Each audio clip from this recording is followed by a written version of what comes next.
Hello, everyone. Welcome back to Easy Does It, a podcast created specifically for the amazing members of the MJ team. Rob and I are back with you again, ready for another great episode. We're going to switch gears a little bit for this episode, kind of, sort of. We've been talking about in the past 2 episodes the ways that we can limit ourselves. Today, we hope to bring you some real deal strategies for how to make yourself irreplaceable at work. Ooh, dun, dun, dun. I can't wait to hear what Rob's thoughts are on this, because I feel like I've always heard, and we'll probably talk about this, that everyone's replaceable. Obviously, not in the sense of like to your family, and we're not talking about that, right? We're talking about your career, your space at work, making yourself irreplaceable. Yeah, that's how you look at it, right? Yep. Yeah. Okay, but before. Yep. Okay, I gave her options today. I gave her 1 or 2. You can choose 1 or 2 for the would you rather. She's chosen 2. Because I like even numbers. Because she likes even numbers. I said, if I give you 4, which one did you pick? She goes, 4. So here we are. Okay, so here you go. You ready? Mm-hmm. I'm glad you picked this one. Would you rather swap bodies with your younger self at age 7 or swap bodies with your older age self at age of 80?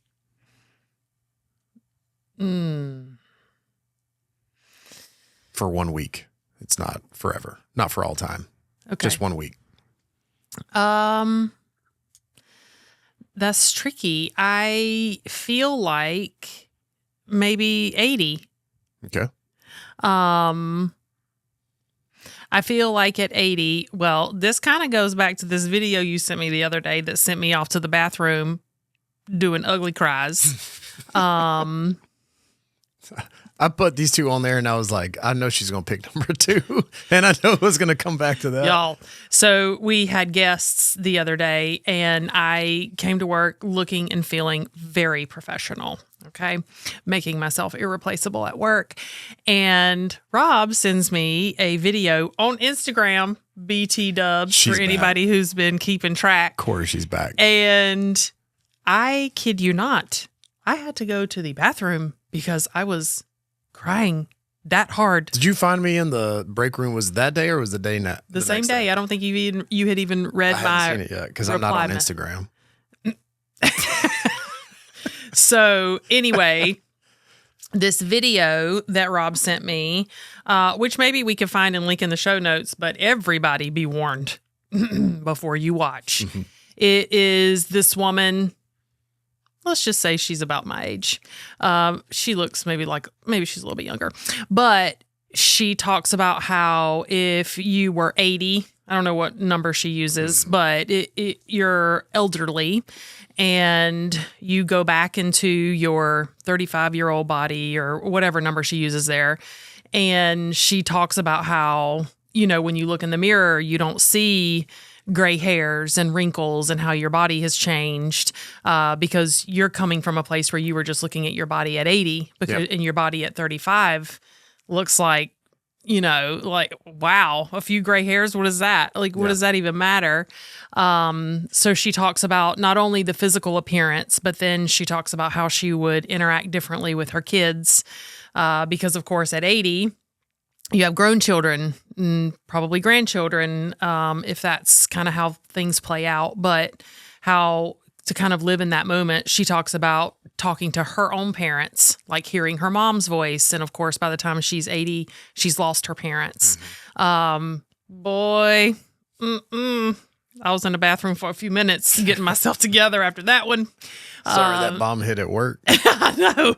It was such a... it's so an powerful. eye-opening video. Yeah. And I think she says you get to go back in time from age 80 to 38, 35, whatever, and you get 1 day. So then the screams from your kids upstairs used to drive you nuts before, but now you cherish that and you're just like, man, I haven't heard those screams in years in my house. Or, I think she was talking about like my husband said this and then I just like embrace them longer for a day. And then I talked to my parents that day. I haven't heard their voice in years because they had long since passed. But you get to spend 1 day and she's like, I just cherish every single moment in the day. And I'm like, That one hit me hard too. And I thought about you first. I was like, I got to send this to Meredith because it is truly those moments that we're in. I think she said age 38. And for me, that was like last year.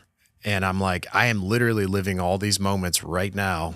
And the screams from the kids sometimes, I'm just like, oh, Lord, please bless me today. Bless me. Bless me. Give me the patience. Oh, wait, I forgot when I asked for patience. You give me challenging moments. Here they are.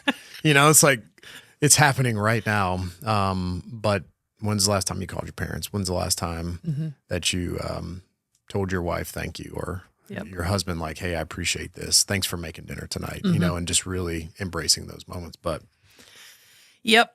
So you would pick 80. I'd pick 80 because I do think that if I could go to my 80-year-old self for a week, I would see how hard it is to get up in this chair, how hard it is. And that would probably, I would think, motivate me a little bit more to take care of my future self now. Yeah. I think it would help me to appreciate what's happening in my life now more than I currently do. Yeah. It would be really cool to be able to go to 80 and then to come back and see how does that change, Right. The way that I kind of approach life today. Yeah. What's that Christmas movie? What is it? Is it Scrooge? Where he gets to see Christmas past, present, and future. present and future. And he comes back and he's like, he's not a Scrooge no more. Merry Christmas, everyone. Yeah. Merry Christmas. Tiny Tim. I think 7 would be fun. Yeah, my bones wouldn't be hurting no more. I wouldn't be so dang tired all the time. Yeah, I think 7 would be fun, but I think 80 would be more impactful. For sure. Yep. Yeah, set you up for better. Yep. Okay, what about you? I think I would like 80. It would, just to be on the other side, going back to age 7. I don't really remember a lot from age 7. Me either. I think it was probably like age 10, 12, somewhere in there is when more of my memories start to come in. I remember playing sports. I remember certain things from that age. Like, it was still fun. Like, you have sleepovers at the house and you just stay up all night and you were fine the next day. That would not be the case. I'll be wrecked for a week. But there would be so many cool things at age 7 that would be a lot of fun to relive. But I don't know that maybe it would be cool, because I think there's a certain age, certain time when we find ourselves stop thinking like a kid and you start thinking like an adult, and your imagination changes. Like, Charlie just made a pinball machine out of cardboard. I come home one day, this was last week actually, and she has a full pinball machine made with all the little sticks and the little ramp and all this stuff. And she has the 2 paddles and the whole deal. And she just made it that day. I'm like, This is really cool. She's like, I'm still working on the paddle. She's like, she has a rubber band attached to it. And she's like, they just don't swing right. So I'm still working on it. I'm like, okay. Keep working. Just making it for whatever reason. But, we dream like kids. We have these imaginations like kids. And at some point in our life, we stop dreaming like that and we become grounded. And sometimes we become boring. It's like, man, we could still do these things. We could still go on trips by ourselves if we wanted to, Meredith. Yep. But we could do what we want. We have that life to live, but we choose not to, or we fool ourselves. Yeah. We stop play. We stop some of our creative thinking. There's more, we start comparing ourselves to other people. The status quo of society starts creeping in at a certain time. Like, I can already tell with my girls, they're 13 and 15. And we're for sure at the stage where it matters what I wear. It matters, those things start.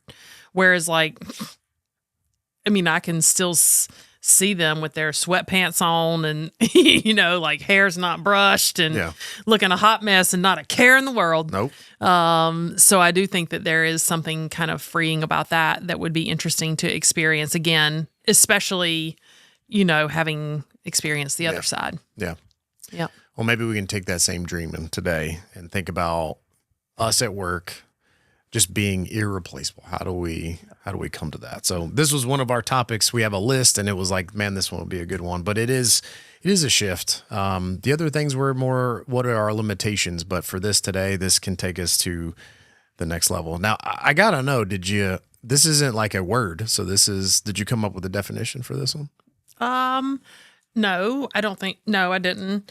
I have always heard, I don't know that anyone has ever said this to me, because I personally don't believe that this is the right thing to say to people, particularly if they work for you or with you, or I have always heard everyone is replaceable. And again, in the context of a workplace, obviously we know that we are not replaceable in our families and, that kind of thing. But I had always heard, and I don't know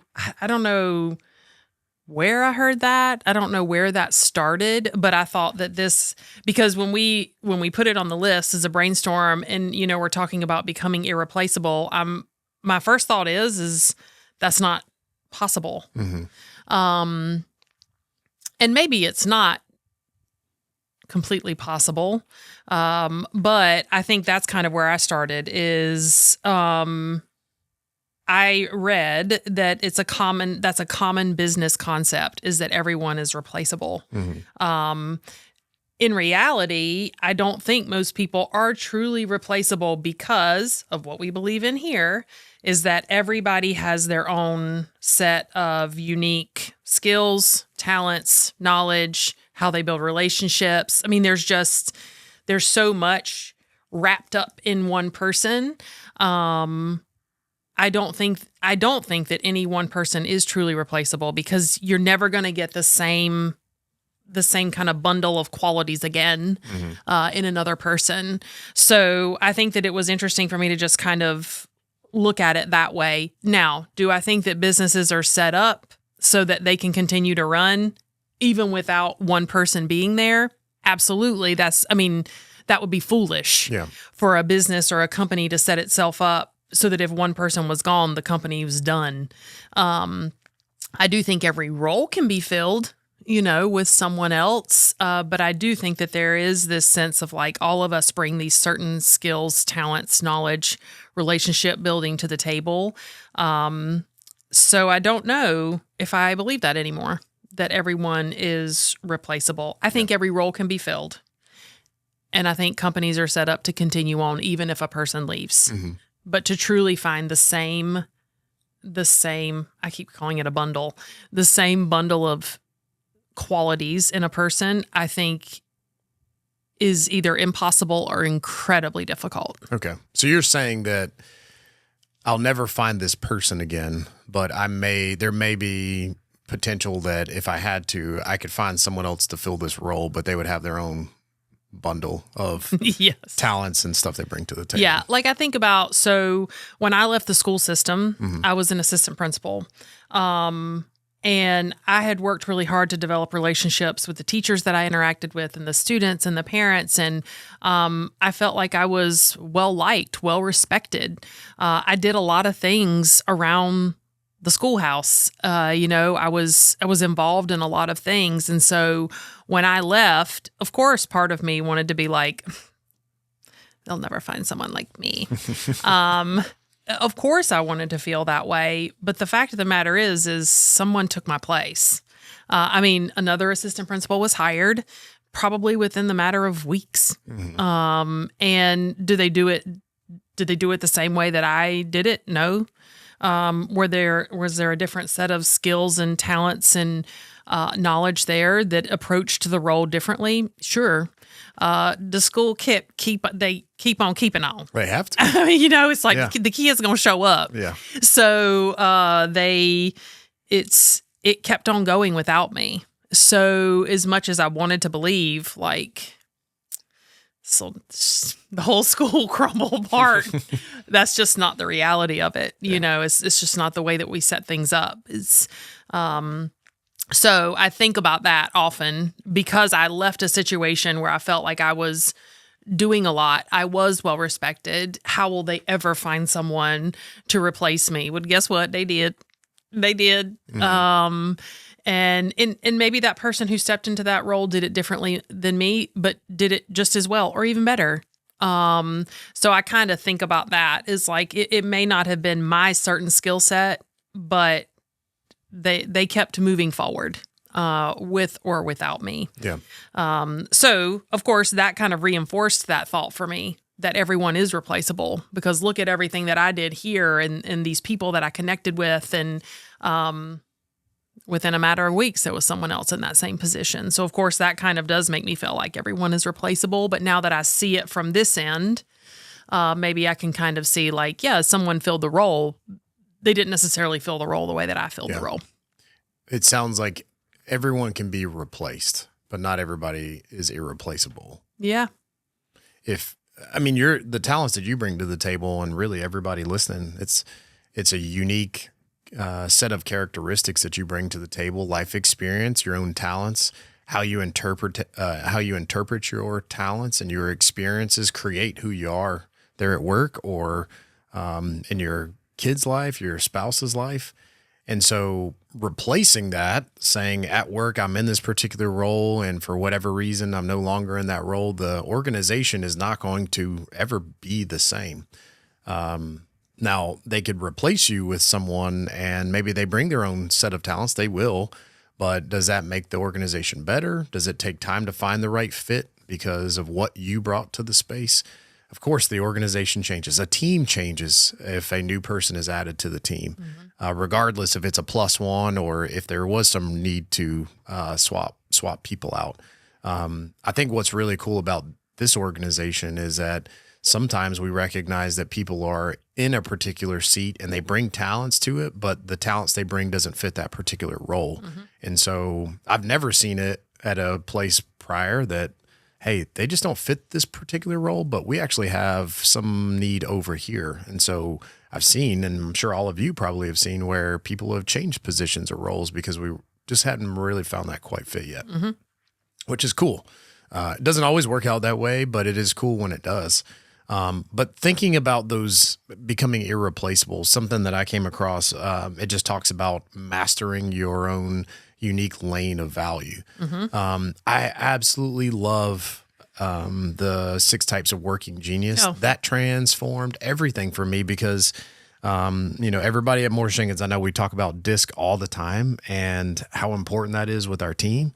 And interacting with people, our techs out in the field, how do you talk to a customer? What's their unique style? How do they communicate? So that's huge. But at the same time, I'm like, cool, I know how they talk, but I don't know if you're on a team, I don't know what types of talents you bring to the team. So 6 Types of Working Genius was big for me, but recognizing that you have a particular unique set of them. And so if you know you have a unique set, what do you use those particular talents for? What are they? So on this unique value lane, if you can identify what your own values are, what those talents are, and then know how to use them, I think that's the next tier. Becoming irreplaceable is knowing what talents do I bring, but then how do I continue to increase those talents? So I was talking to Adrian, it was earlier this week, and we were just talking about a project that we're working on right now. And it was funny because sometimes I find if we're working on projects, I'm a part of it, and I'm thinking, and I'm like, maybe I would do it like this. And then you have all these people at the table like, hey, we could do this, we could do that. Have we thought about this? But man, this particular project that we're working on right now, I'm like, I have absolute clarity on a direction that we can take with this. And I recognize with the Working Genius, mine is discernment. I'm not always a good idea generator. If I hear an idea, kind of like how Mark Cagle is, shout out Mark, for him, he's like, oh, we could do this, we could do that. And as soon as somebody's like, hey, this is what we can do, my mind already goes into, okay, how do we make that happen? And so I recognize I had those elements in this particular project, and I'm like, I can see it clear as day. And so before, I would just feel like, oh, I have an idea. Let's do it like this. This will be great. Now I realize that is my lane. And for me, if I can put myself in as many situations like that, I can help a ton of people.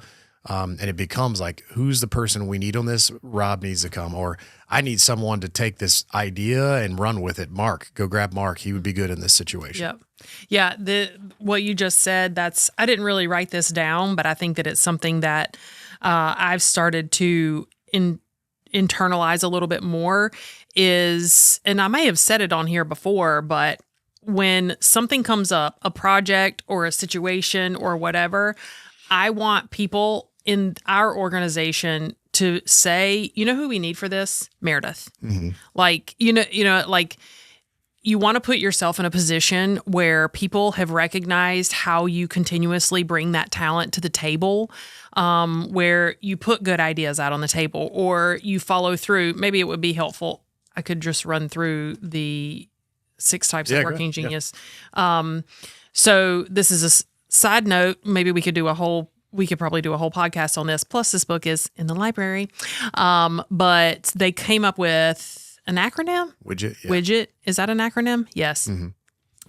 So Widget, WIDGET, they all stand for each letter stands for one of the 6 types of working genius. This is really some straight up retrieval off the cuff right now. I don't have this on my paper.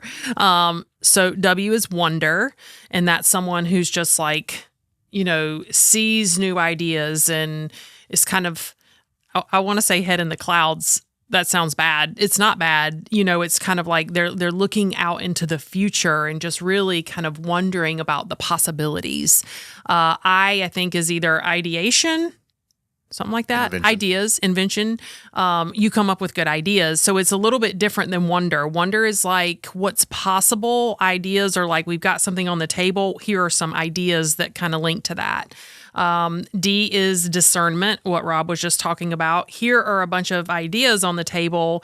Someone who is talented in discerning can be like, okay, well, this one may not work because of X, Y, and Z. This one probably will work because of it. They can discern between things. G is a galvanizer. That's somebody who can rally the troops. We got a good idea. We know what we're going to do. Let's get some people behind it and excited about it. That's galvanizing. E is enablement. Enablement sounds like a bad thing, but in the terms of this, it's not. This is the person who's going to step in and they're going to help. You have an idea. You have a way you want to execute it. Call your girl. I'll help. I know how to help, to come alongside someone and help. And then the last one is T, tenacity. And that's somebody who sees something through. I ain't got none of that. I'm an ET, enablement and tenacity. So we have a project. We have something we're doing. Tenacity sees it through till the end. They won't let it fall through the cracks. Right. So everybody has, and it's interesting about the 6 working geniuses because it kind of ties to a lot of the things we already talk about here. We talk about talents, we talk about DISC. It's just like another tool for us to use, right. So that we know kind of when it is that we could step in and use those talents. So I do think going back to what you were saying is that's one way I think you can make yourself irreplaceable at work.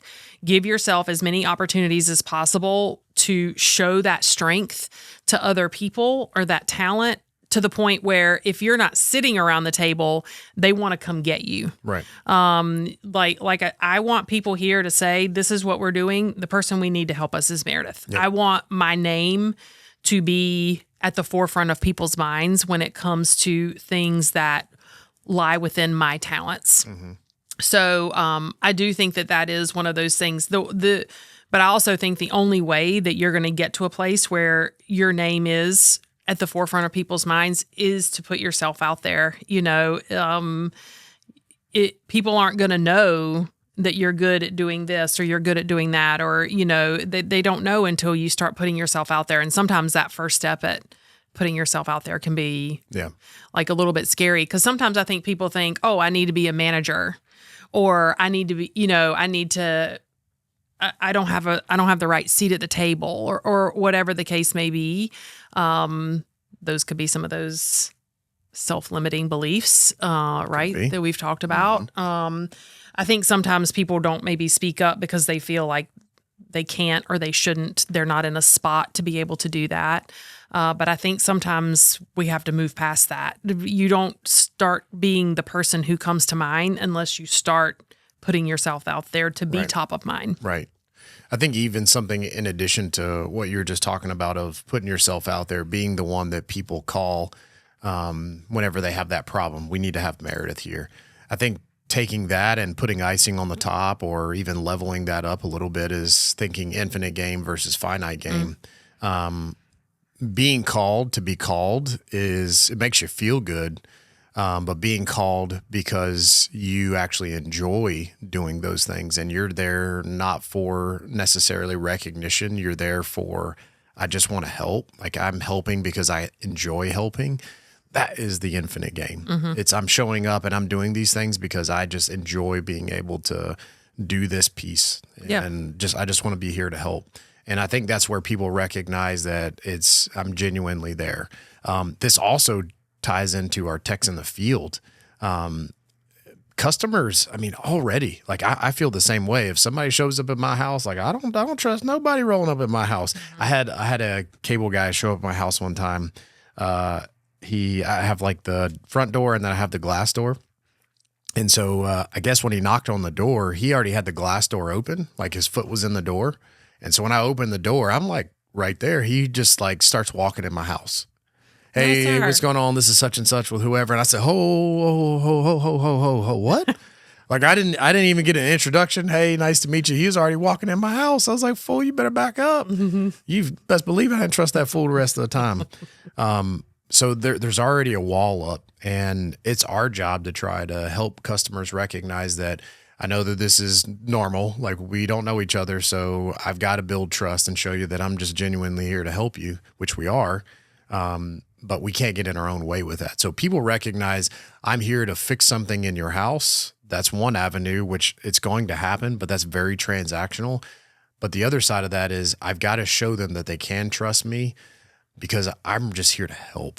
Like, I know that you need help, and there's one transaction where I can just fix the bare minimum, or I can help them recognize that I'm just here as a resource for you. And if we want to get this fixed, absolutely. But if they trust you enough, they might recognize, like, I can trust this person and I like you a lot. And like, is there anything else you can help me with? Well, this light switch is broke too. Can you take a look at that? Like, that's where we want to get to, where we're not getting in their own way. And so that I'm just here to help, like, that mentality goes so much farther for people. And it is like, I want to call Jared, I want to call Trent out to my house because they're good people and they're going to help me out.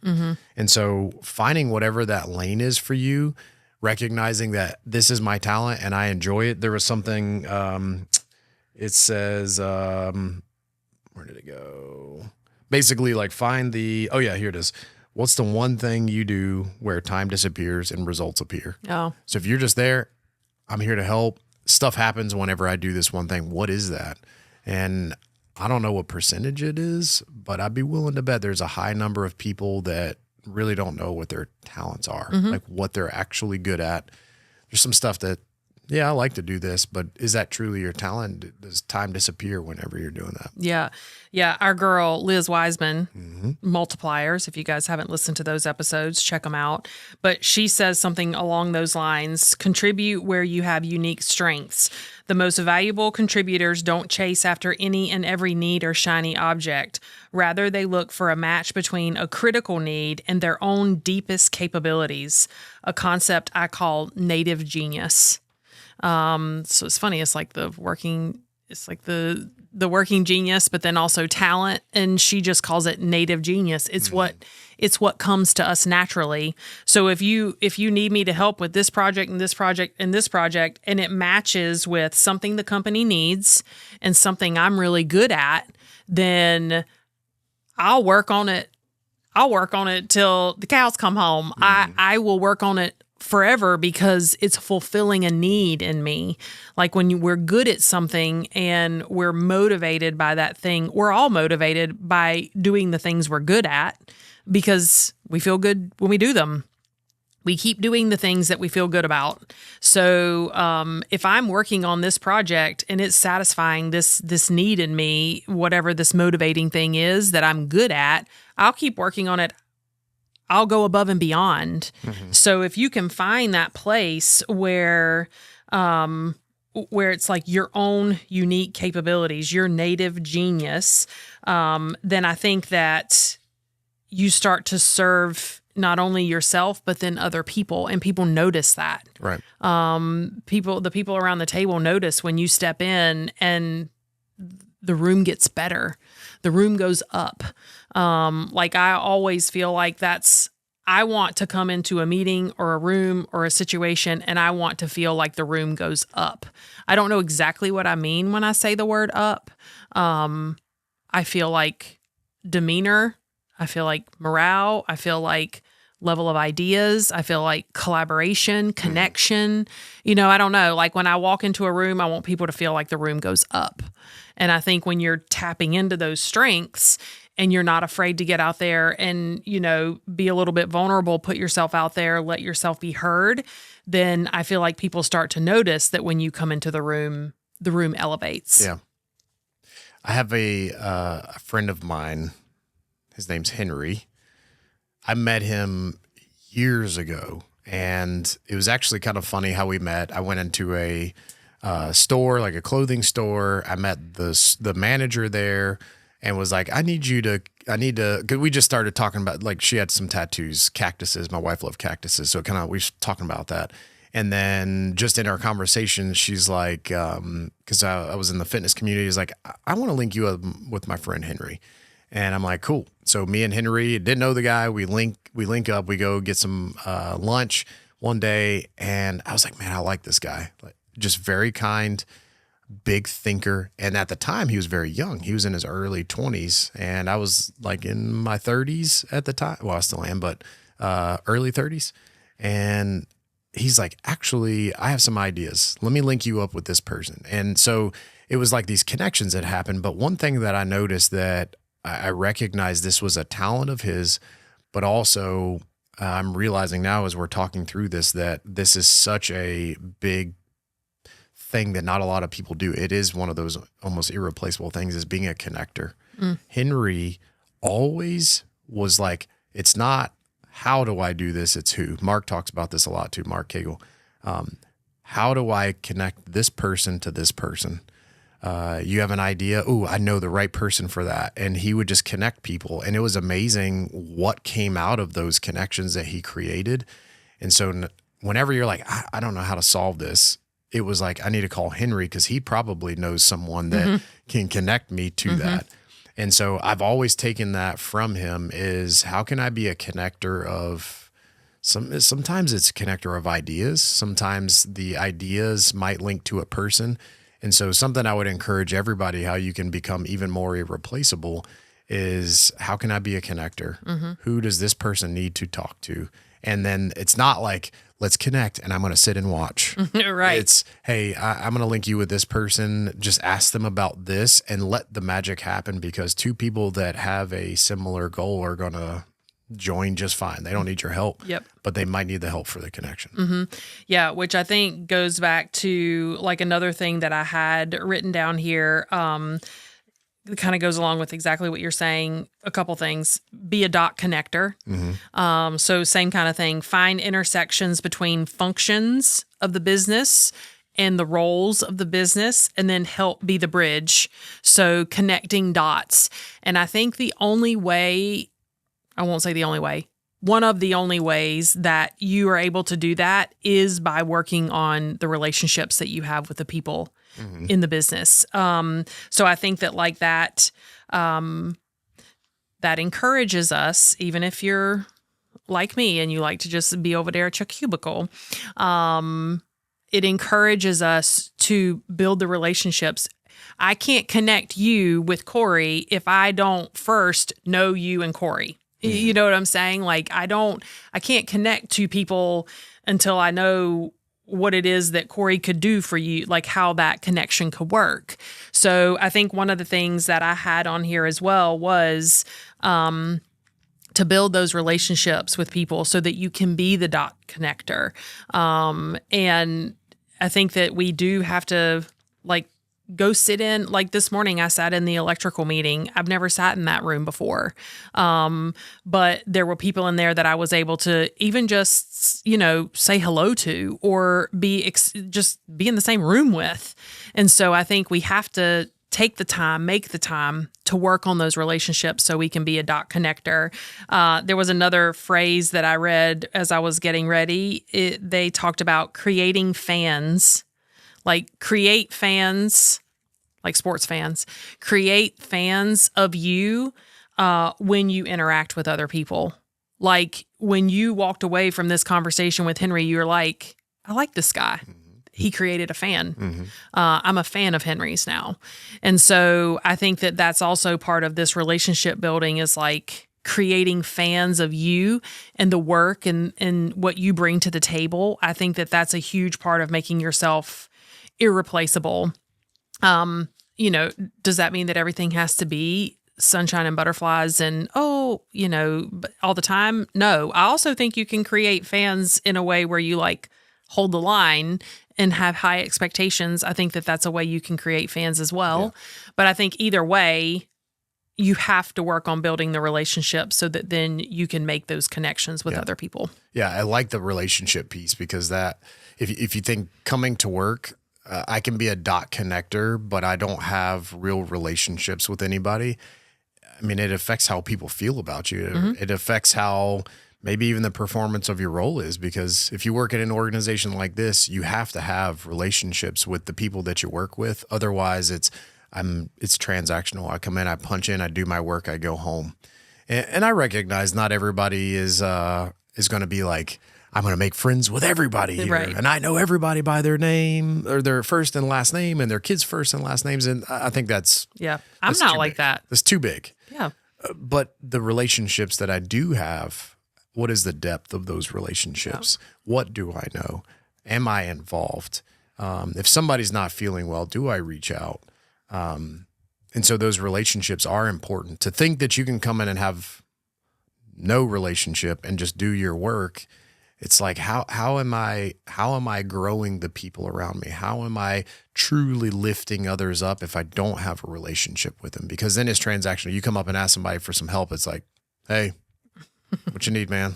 Like, that's not like so weird. Somebody at the front door could come in and be like, hey, what do you need, man? Like, right. I've worked here for 5 years. So the relationships are important. So that's just another tool in your tool bag for thinking about irreplaceability is, what is the value of my relationships and how am I spending time in those relationships?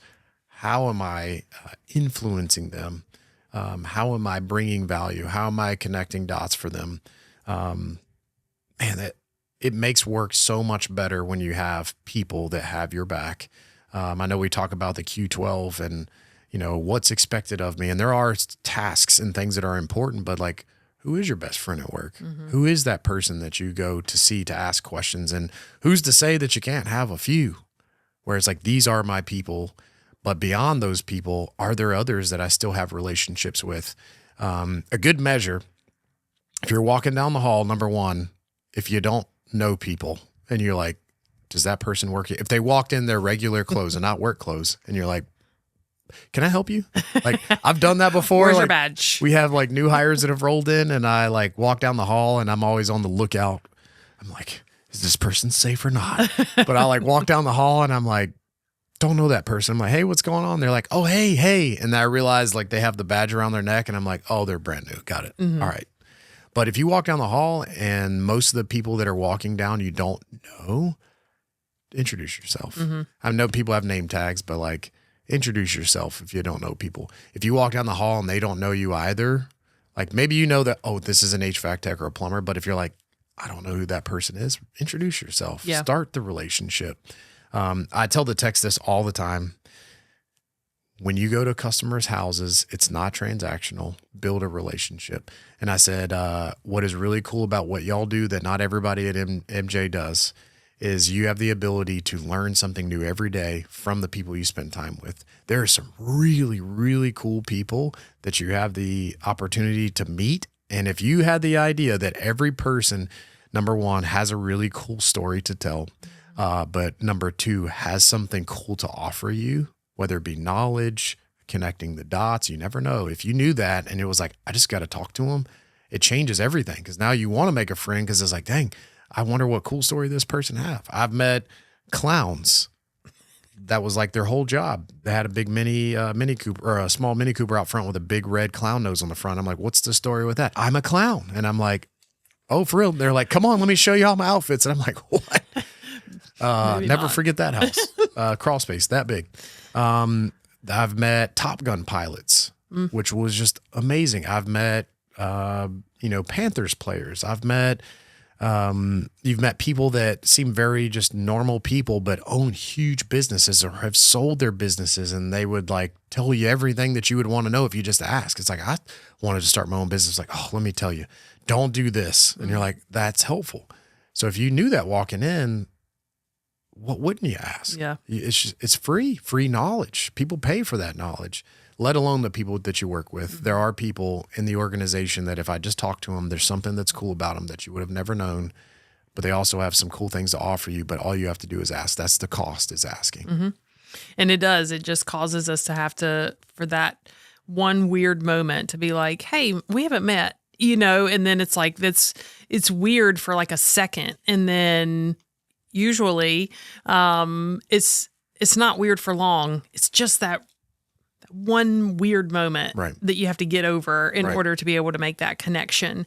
I think this relationships, I had this down as well, is when you're working on those relationships, I think you, number one, become a better teammate, right? So being a good teammate, I think, is one of those pieces of the puzzle to making yourself irreplaceable, right? So I think when you work on relationships, just a byproduct of that is you lift up other teammates and you become a better teammate. I think you just make work better for everybody when you're working on the relationships. And I think then that translates into like, I think I read like a culture contributor. You contribute to the culture of the business when you are working on relationships, connecting the dot, working in your strengths, lifting up your teammates. You make work better for everybody. Absolutely. Who doesn't, what's not, like Mr. Jenkins would say, not to like about what's that? not to like about that? Yeah. I mean, I think when you put yourself in a position by building the relationships where you literally just make other people want to work with you, working on your team, work in your space, you're lifting the culture, not only of your department, but of the company as well. So I think that when you work on this relationship piece, it checks a lot of these boxes of becoming irreplaceable. Because I think another thing that it does is it makes you a better teammate, and it also just lifts the culture. It lifts the culture of everything, everybody and everything around you. Yeah. I want to go back to talents for a second, in that the flip side of this coin, because this is really about us, how do we make ourselves irreplaceable? The flip side of the coin in an organization is the role of a manager is to turn talent into performance. But with that, do you know what talents your team, the people that you work with, have? If you don't, then how do you turn talent into performance? And if we go with my imaginary number of a lot of people don't know what their talents are, then you probably have a lot of people that are walking around like, I just want to contribute and be the best person that I possibly can, but I don't know how. And your role as a supervisor is to be like, hey, let me help you figure out what those talents are so that we can turn in performance. Number one, it makes a better workplace because the person gets to do what they enjoy every single day, as much as possible, because it can't be all day, usually. It's just how life be like. But number two, if I can turn those talents in performance, one, the organization does better and the person's happy. So your life gets easier, their life gets easier, their life gets better. The whole organization, team, person wins. And so the responsibility for all of the supervisors, managers, directors out there is, do I truly understand what talents, what unique talents my team has, and how am I leveraging that, not just for the organization, but really for the benefit of the person? How can I make these people irreplaceable to where it's like, I'm sticking with this person. This is my guy. This is my gal. These are the talents they bring. And maybe you realize like, they're doing this right now, but I have this role that's upcoming that would be a perfect fit for that. Or they're doing this right now, but if we tweak this a little bit, we can absolutely make that person happier and we can get a different level of performance. That should be the constant focus all the time. Just having people come in to go to work and then go home, like, you could do that at McDonald's, bro. Yeah. Like that's not this place, and that's not how we should be. And so the talents, it goes both ways, and being irreplaceable goes both ways. We want to try to create a environment as managers, directors, supervisors, that how can I take these people and put them in the right spot? But the other side is all of us. How can we tweak ourselves to make ourselves irreplaceable? And that's that self-work that we're talking about today. But I wanted to touch on that it is a two-sided coin. Yeah. Like we managers, directors, we got to make sure that we are thinking about that as we're trying to make sure that people are in the right spots. Well, and I think it's hard for a lot of people to say my talents are, my strengths are. Number one, I feel like that's just like, it feels awkward because we kind of instinctively feel like we should be humble about, those types of things, which is a good quality to have. I think the way that we approach things is just different. Most people, conventional wisdom would tell us that the things that I'm not good at, my weaknesses, that's what I should be working on. And so if you're one of those people out there who's like, when they say talents and strengths, like, I don't know what the heck they're talking about. Like, what are my talents and strengths? I would encourage everybody to ask somebody here that question. What do you think my talents are? Yeah. What do you think my strengths are? Can we talk about this? Can you help me work through this? That is not an easy thing for people to do because it goes against, it goes against what we kind of see in other businesses and other organizations. And it also goes against kind of, it just feels weird to be like, these are all the things I'm really good at. But the thing about here is we want to know that. We want to know what you feel like you're good at. We want to see what it is that time goes by and you're just kind of oblivious to it. We want to know those things because of course, we want to put people in a position to just work on that thing more and more and more and more. Right. So I do think it is a two-way street. I think that if you're, a manager, then you're looking for those things, trying to get people in a place where they can use them more. But to those people who are listening, who are like, dang, I don't know. I don't know what mine are. I don't know what my talents and strengths are. Then start paying attention or ask. Yeah. It's okay to ask that here. In a lot of places, people will be like, what are you talking about? But here, that's a perfectly good question to ask someone is, can you help me figure out my talents or my strengths? So this is a call to action for everybody. That's right. If you don't know what your talents are, ask your supervisor, be like, do you know what my talents are? And it's not to call them out, but supervisors, be ready. But it's also so y'all can get on that quest together and maybe do some self-work and think about, what do I do?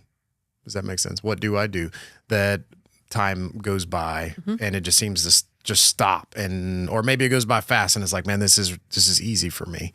So help them help you, but ask because it's important. If you don't know what your talents are, you don't know what that thing, that superpower is. Yep. You got to figure out whatever that is. You can't do any of these things that we've just been talking about if you don't first know kind of how to put yourself out there in a way that makes sense to you and that ties into what you feel like you're good at.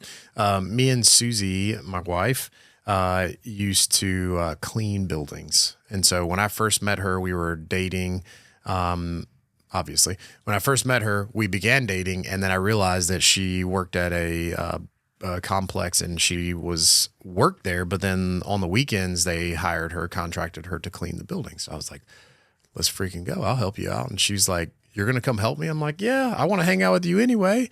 Might as well come do this. And so we started cleaning these buildings together, and it was a big building. But I found out that I was not good at mopping floors. And so I would like mop the floors, and they were clean, Meredith, but the lady would like come in back and check behind us, and she's like, the floors have like a residue left over, it was clean, but it had like, you could see maybe the cleaner or whatever on it. And she's like, they're not shiny. I need you to clean it properly. And so we're like, okay. So we like cleaned it again and Rob's off floors. it looked the same. And I'm like, I don't know what. I put the cleaner in the water. I stir it up.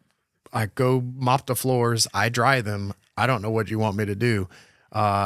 We don't clean floors anymore. Like we don't do that job anymore.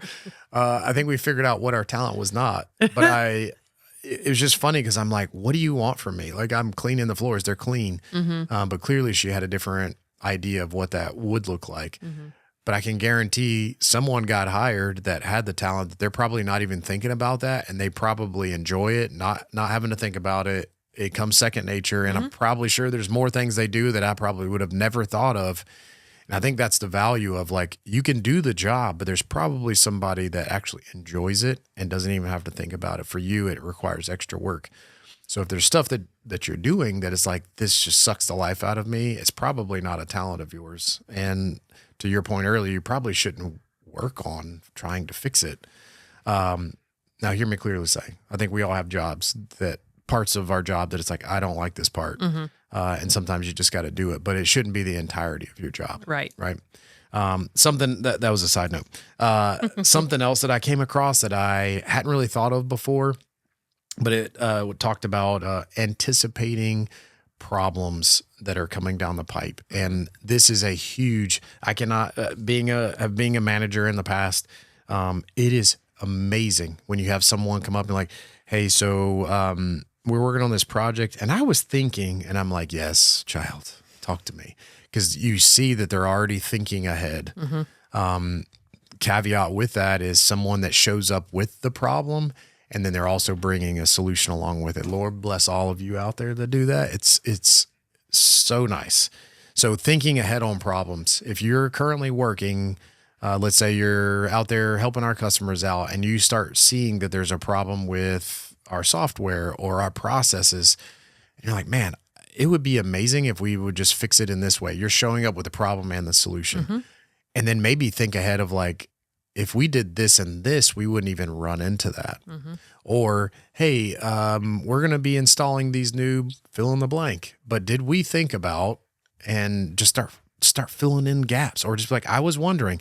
And I think the key with all this stuff is thinking ahead and being curious, asking, why are we doing that? There's no problem with that, because a lot of times, sometimes people will just be like, because, And you're like, well, that doesn't make a lot of sense. It seems like wasted effort. Sometimes you start poking holes and realize there isn't a good reason, or maybe you figure out there is one. And then it's like, okay, I got it. I get it. I don't know that I have a better solution for that. But just being able to anticipate unspoken problems ahead of time is a huge, valuable person and talent to have, because not everybody has that. Yep. Our girl, Liz Wiseman, again, she talks about that. She says, don't wait to be told what to do. That's another way you can make yourself irreplaceable. Don't just sit there and wait for the next task to be handed to you. Anticipate and plan. Find the people you need to collaborate with. The less your boss has to guide you, the more they can focus on other things. Oh, yes. While we often think of bosses as power-hungry dictators, the truth is most managers dislike having to tell people what to do. In surveying 170 managers about what employee behaviors they most appreciate, the number one response was when people do things without being asked. Yes. People who take the lead and show initiative get deputized by their leaders, which means they gain valuable leadership experience and influence and can advance to larger roles. So when we're anticipating and we're planning and we're bringing things up to people, then that's showing that we're taking that initiative.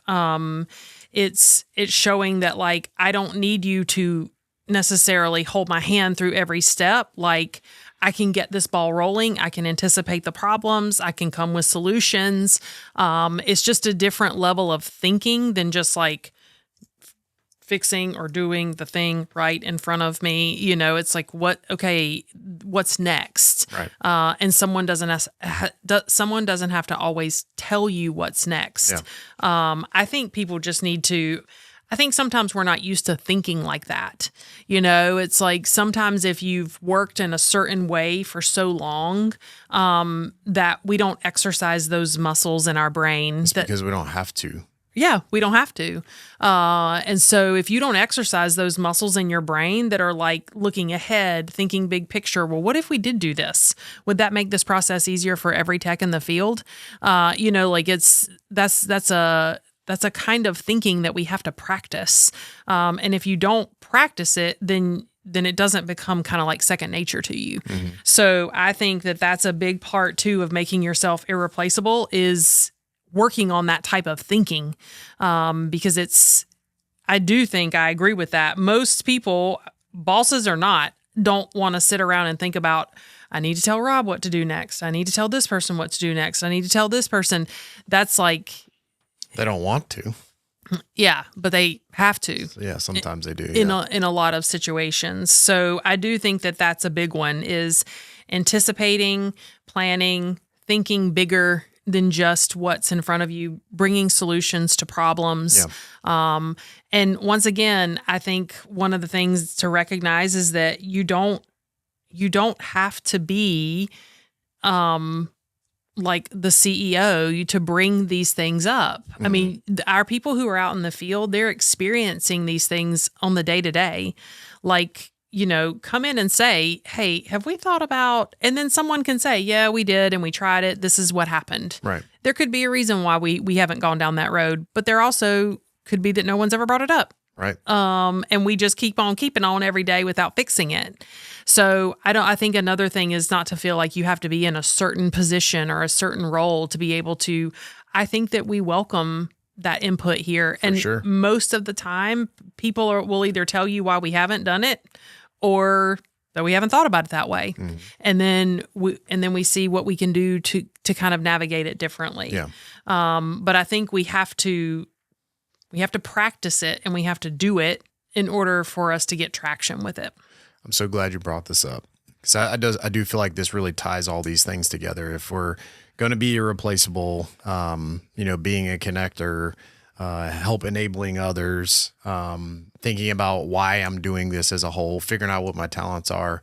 But I think that last piece with essentially taking responsibility, taking full responsibility. So let's say, I would say we started somewhere, but I'll just say start at the middle. If we just talk about supervisors as a whole here at Morris-Jenkins, are you taking full responsibility? Am I working just in the day-to-day, making ends meet, or am I thinking farther ahead? What if you were that next level, the manager? Or if you're a manager, what if you were or are the director? How is your mind working in the day-to-day? So if my responsibility is answer tech phone calls and work with our customers if there's problems, maybe it's schedules, and if it's in the contact center and I got to coach and guide and whatever. Am I just working the day-to-day, or am I thinking farther ahead? If it's schedules, am I truly just looking at the weather for next weekend to work on it? Or am I thinking, okay, seasonality would suggest in the next 3 weeks it's going to cool off. Do I need this many people for this shift? Are the shifts working? Is it my opinion, or am I actually talking to the people working the shift? Thinking bigger ahead as we continue to grow as an organization. What needs are there maybe going to be there? What if we, 10 years from now, we double in size? Do we have enough space? And what would be the protocol for that? Are the people that I'm working with, are they happy? How do I know? What evidence and data do I have? If one day I want to be the manager or director, am I already thinking in that way? And it's not just the thoughts, it's the actions. Am I taking full responsibility for this team, or am I just simply working 6 feet in front of my face? And if I am working right there, that recognition is beautiful, because it's like, all right, I realize that I'm just being an order taker at this point. But how can I grow beyond that? Because the role that I want to grow beyond, or the person this is for everybody, the person that I want to become beyond that, I have to enact those behaviors now in order to be that person. The title doesn't gift the ability. Right. The abilities that you have earn what that person you're going to become in the future. So if you truly want to be that irreplaceable person one day, take the actions now, and you will become. The gift is the person you become, not necessarily the title. It's I become this person along the way. Yep. Yeah. The last thing I'll say comes from Liz Wiseman, shocker. But she talks about, this is like the end of another paragraph. Perhaps most importantly, their value doesn't come from the work that they do, the actual work. It comes from, their value comes from being a part of the team, being a part of the organization. And if you're just looking, if you're just seeing 6 feet in front of you, then the only value you're bringing, which still is valuable, we have to get work done. There's no doubt about that. But that it's just the work it's, building value in yourself. I think that's a big piece of this replaceable piece is there is a value of me, Meredith, being a part of the team. Yeah. And so I think if we're just thinking in the short term, we're not thinking of how we're building the value of ourselves in the organization. Yeah. The replaceableness might just be in that short-term value that you bring, but the irreplaceability lies beyond that. The value you bring, the values you hold in yourself. Yep. Yeah. Yeah. This was a good one today. I feel like we could talk for another hour. Yeah, I know. It was I only hit 2 pages of 4. Shoot. just 2 pages. I know. I didn't even get to being not being, listen to this, not being a know-it-all, being a learn-it-all. Oh, shoot. I'm going to use that going forward. I'm being a learn-it-all. I love that. I mean, you all know that I love learning, but still. Yes, you do. I could talk a long time about being a learn-it-all. Thanks for tuning in, folks. All right. Well, for real, though, we do hope that you've picked up a few things to make yourself irreplaceable at work. Obviously, every seat could be filled, but all those seats can't be filled by you. So working on those things that make you irreplaceable. We appreciate you guys listening. We will see you again in 2 weeks. Do not forget to follow us on Spotify, Apple, and YouTube. Until then, peace, love, and easy does it. Hey, appreciate y'all.